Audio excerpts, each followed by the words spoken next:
முக்கிய செய்தியை பார்த்துக் கொண்டிருக்கிறோம். 2026ஆம் ஆண்டு சட்டமன்ற தேர்தலில் முதல்வர் வேட்பாளராக விஜய் தேர்ந்தெடுக்கப்பட்டிருக்கிறார். தாவேக செயற்குழுவில் அதற்கான தீர்மானம் நிறைவேற்றப்பட்டிருக்கிறது.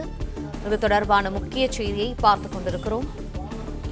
2026ஆம் ஆண்டு சட்டமன்ற தேர்தலில் முதல்வர் வேட்பாளர் விஜய் என செயற்குழுவில் தீர்மானம் நிறைவேற்றப்பட்டிருக்கிறது.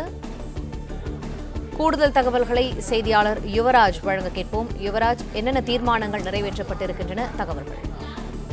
வணக்கம். தமிழக வெற்றி கழகத்தினுடைய இந்த செயற்குழு கூட்டத்தில் சில முக்கிய தீர்மானங்கள் தற்போது நிறைவேற்றப்பட்டிருக்கின்றன.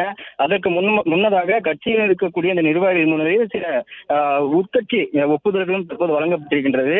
இந்த வகையில் மாநில மாநாட்டை போன்று 2வது மாநில மாநாடு நடத்துவதற்காக இந்த ஆகஸ்ட் மாதத்தில் நடத்துவதற்காக ஒப்புதல் பெற்றிருக்கக்கூடிய ஒரு நிலையில் தற்போது செப்டம்பர் மாதத்திலிருந்து டிசம்பர் மாதம் வரை தமிழ்நாடு முழுவதும் இருக்கக்கூடிய அந்த மக்களை சந்திப்பதற்காக சுற்றுப்பயண அந்த ஒப்புதல்களும் வழங்கப்பட்டிருக்கின்றது. இதன் பின்பாக 3வது தீர்மானமாக, அதாவது தமிழக வெற்றி கழகம் பிற கட்சிகளுடன் கூட்டணி வைத்தால் விஜய் எந்த துணை முதல்வராக பதவிக்காக போட்டியிடுவாரா அல்லது முதல்வர் வேட்பாளராக இருப்பாரா என்ற பல்வேறு சந்தேகங்கள் எழுந்து வைக்கக்கூடிய ஒரு நிலையில் விஜய் முதல்வர் வேட்பாளராக மட்டுமே போட்டியிடுவார் என்ற ஒரு நோக்கிலேயே தமிழக வெற்றி கழகம் பயணிக்கும் என்ற 3வது தீர்மானத்தை தற்போது அந்த நிர்வாகிகள் செயற்குழு கூட்டத்தில் தற்போது இந்த தீர்மானம் வாசிக்கப்பட்டிருக்கின்றது.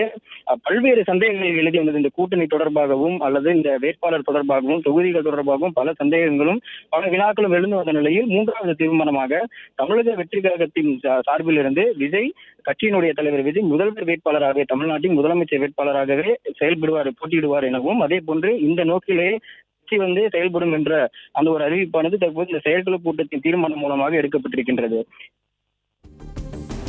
பிளே ஸ்டோர் மற்றும் ஆப் ஸ்டோரில் இருந்து பாலிமர் செயலியை QR கோடு மூலம் பதிவிறக்கம் செய்யுங்கள். செய்திகளை உடனுக்குடன் பெறுங்கள்.